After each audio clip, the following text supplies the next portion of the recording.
दोस्तों over thinking से बाहर निकलना आसान होता है, पर कुछ समय रूल फॉलो करने पड़ते हैं। अगर आपने वो रूल फॉलो किए तो आप निश्चित रूप से ओवर थिंकिंग से बाहर आ सकते हैं। दोस्तों ज्यादातर लोग वही बात जब बार बार सोचते हैं जिस पर उनका कोई कंट्रोल ही नहीं होता। जितना ज्यादा आप सोचते हैं उतना ही आप थकते जाते हैं और आपका आत्मविश्वास भी उतना ही अधिक कम हो जाता है। दोस्तों असली खेल दिमाग को रोकने का नहीं बल्कि उसे सही दिशा में मोड़ने का है। जब भी आपको लगे कि आप बेवजह सोच रहे हैं, तुरंत खुद से सवाल पूछिए, क्या ये सोचना मेरे काम आ रहा है? क्या ये मुझे समाधान की तरफ ले जा रहा है? अगर जवाब नहीं है तो उस सोच को वहीं खत्म कर दीजिए। दोस्तों अपनी एनर्जी को किसी प्रैक्टिकल में लगाइए, जैसे किताब पढ़ना, एक्सरसाइज करना, किसी से बातचीत करना या अपने गोल्स पर छोटे छोटे स्टेप्स लेना। याद रखिए, ओवर थिंकिंग से आपकी समस्याएं हल नहीं होगी, लेकिन एक्शन से होगी। जब भी आपका दिमाग ज्यादा दौड़े तो खुद को याद दिलाइए, सोचने से नहीं करने से जिंदगी बदलती है। दोस्तों ओवर थिंकिंग की सबसे बड़ी समस्या यह है कि ये आपकी एनर्जी को खा जाती है।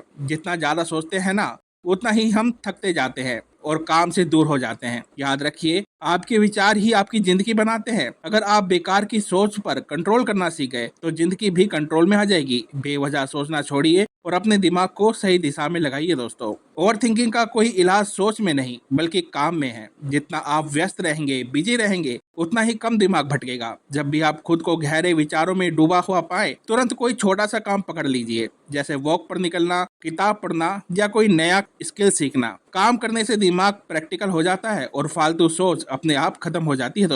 दोस्तों ज्यादातर ओवर थिंकिंग या तो बीते हुए कल पर होती है या आने वाले कल पर, जबकि सच तो यह है कि इंसान के हाथ में सिर्फ आज है, यानी कि प्रेजेंट। अगर आप वर्तमान पर फोकस करना सीख ले तो आधा तनाव अपने आप खत्म हो जाएगा। कल की फिक्र और बीते कल की गलतियां छोड़कर सिर्फ आज पर ध्यान दीजिए, यही असली शांति है। दोस्तों जब भी आप बहुत सोचने लगे, खुद से सवाल पूछिए, क्या ये सोच मेरे काम आ रही है? अगर जवाब नहीं है तो उसी वक्त रुक जाइए। सोच सिर्फ वही तक अच्छी है जहाँ तक वो आपको रास्ता दिखाए। उसके बाद वही सोच आपके खिलाफ काम करने लगती है। इसलिए आपको अपने विचारों को सही दिशा देनी चाहिए, वरना वही विचार आपको थका देंगे, यानी कि आपको ओवर थिंकिंग की ओर ले जाएंगे। दोस्तों सोच बदलो, आपकी जिंदगी बदल जाएगी। ओवर थिंकिंग से बाहर आने का सबसे आसान तरीका है दोस्तों, अपने फोकस को बदलना। जितना आप नेगेटिव बातों को सोचेंगे उतनी ही परेशानी बढ़ती जाएगी, लेकिन अगर उसी सोच को पॉजिटिव कामों में लगाएंगे ना, तो वही दिमाग आपकी ताकत बन जाएगा। याद रखिए, दिमाग को रोकना नहीं है, बस सही रास्ता दिखाना है। तो ये दोस्तों मैंने आज आपको कुछ टिप्स दिए हैं, इन्हें आप अपनी लाइफ में फॉलो करते हैं तो आप निश्चित रूप से ओवर थिंकिंग से बाहर निकल आएंगे